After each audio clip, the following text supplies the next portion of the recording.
In the creation story from the book of Genesis, when God made something, the Bible says, God saw that it was good. With this goodness, He was affirming its original design and intent to reflect and display His good character, power, and nature. In its original state, creation measured up to God's standards. It was the way He wanted it to be. It was exactly the sort of quality He desired, reflecting His character, because creation could not do that on its own. How has humanity fared with this creation? The earth, which was created to support life and give praise to God, is crying out with pain. Why is it crying? It is because human activity is destroying it and contaminating it with waste. There is deforestation, field fires, land degradation, and litter everywhere. However, it is everyone's obligation to take steps to mitigate climate change, clean the land and the seas, and start treating all of creation with dignity. In Zimbabwe, the population in urban areas is increasing as a result of migration from rural areas to urban areas, among other things. In most urban areas, especially in Harare, half of the solid waste generated is not collected. Waste in most cities is rarely recycled, but thrown in dump sites. This has posed serious health and environmental problems. Where does this solid waste come from? Solid waste is generated from homes, street sweeping, industries, institutions, and commercial areas, and this needs to be collected by or on behalf of local authority.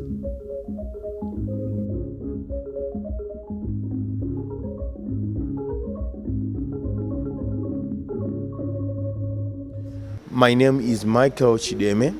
I'm the Corporate Communications Manager for the city of Harare.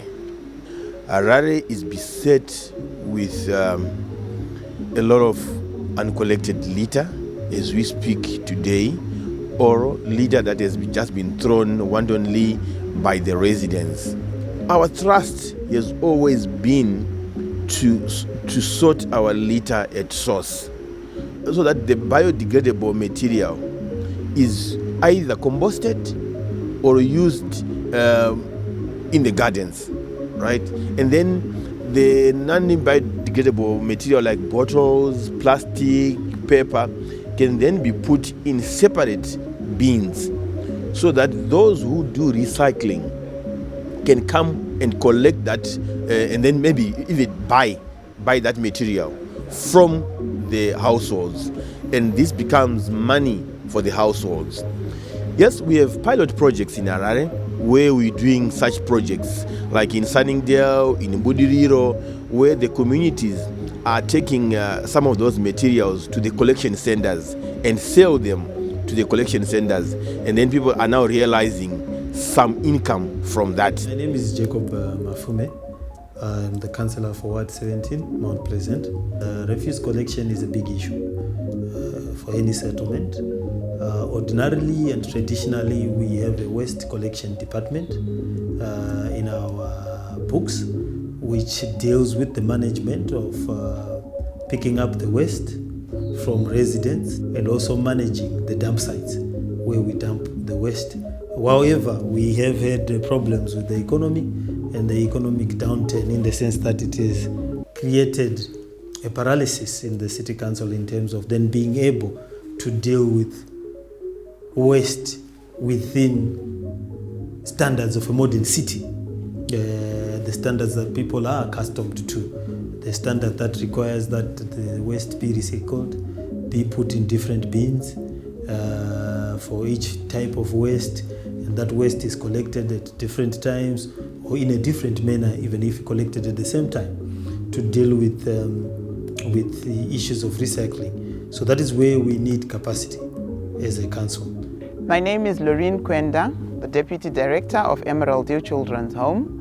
The Children's Home does basic waste management. Our children know that after eating their oranges, their waste product must go to the compost. So you would not find your orange peels in these bins ordinarily. Then we tried to separate litter. We collected the glass separately, we collected the plastic separately, and that went on for a bit. But we eventually gave up, because when the litter is collected from these bins by municipality, it all goes into one truck and into the same pod. So it then is transported to the dump site and everything is just thrown in together. We have a program that we call Catch Them Young, that we are doing with school children. So we go to the schools. We have started with council schools, and we teach the youngsters on proper litter management, right? And then also encourage them to pass on the information or the education to their parents, right? Because we have realized you can't teach an old dog new tricks, but we teach these youngsters. We make them even do songs on litter, which they can recite to their parents, poems which they can recite to their parents as well, so that maybe when the parent is taught by their own children or discouraged by their own children from doing some of these practices like littering, probably they will listen more to their children than to any other messages out there. A Catholic Jesuit institution has started to embark on a litter-free environment and recycling by having awareness program at their institution.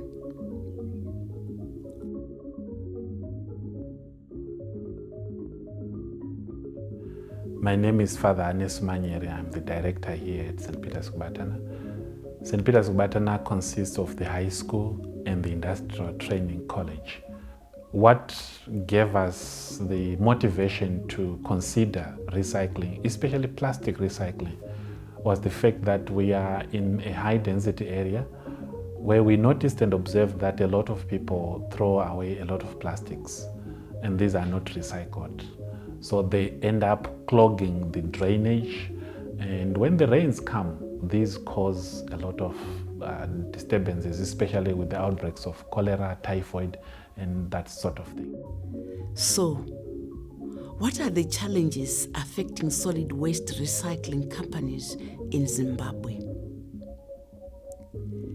Mr. Wagner Mkwada, the owner and founder of a small-scale recycling company, cites some challenges. Our recycling is also affected by, say for instance, we get most of our material from the dump sites. Now you find city council, they haven't got enough trucks to collect all this rubbish and put it in the dump site. You find there's little material that is being dumped there. But what we have gone on to do is to contract some individuals who are living in the high density areas, like this woman who has been bringing us that bag of material. We have been encouraging them to bring it to us. We weigh it, buy it.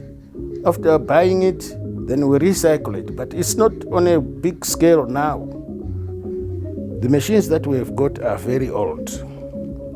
And you find there are a lot of breakdowns, of which most of the money you spend there will be doing our repairs and whatever it is there.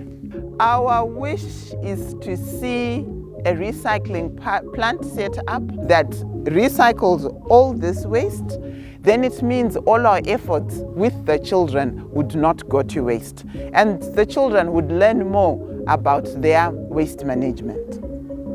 I have been to Chitungwiza dump site and I have been to Pomona dump site. There's a lot of material that needs to be recycled.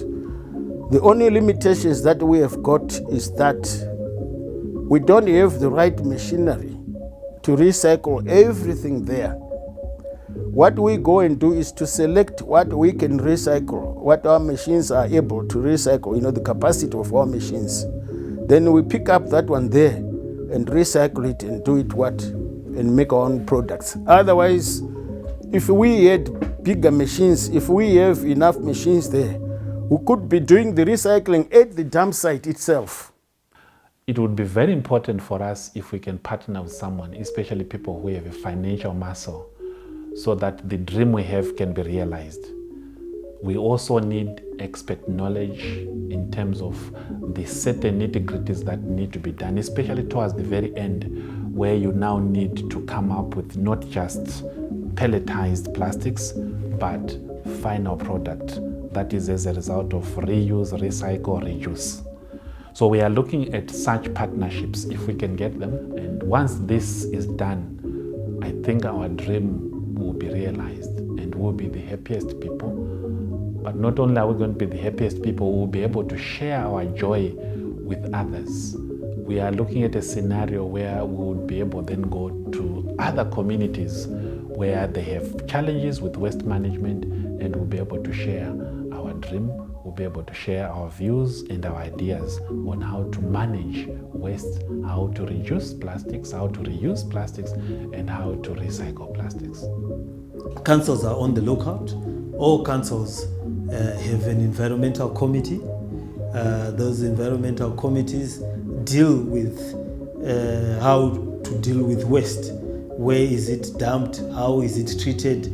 How is it processed? And these committees have made a call to companies, to organizations outside the country that should they seek to partner, they are quite open. They can choose the city they want to partner with. We work with it.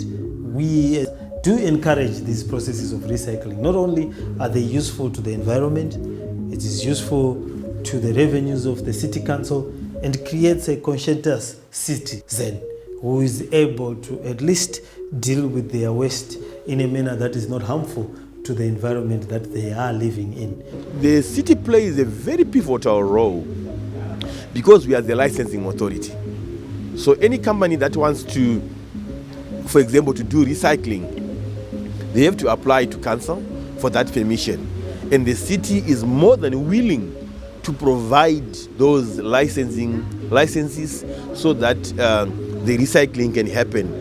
So this will have a ripple effect on the litter management, because the companies will now be buying litter from the households, and it will also reduce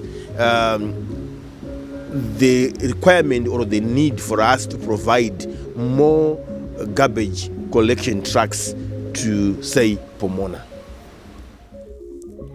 The management of solid waste in Zimbabwe is far from being environmentally sustainable, and most residents are still using illegal open dumps, burning and burying of waste.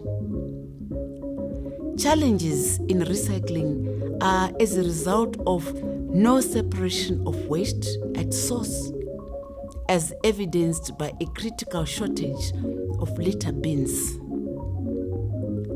These challenges can be reduced if small-scale recycling companies are partnered and capacitated financially, or if established companies which are equipped with modern machinery come and invest in the recycling of solid waste in Zimbabwe.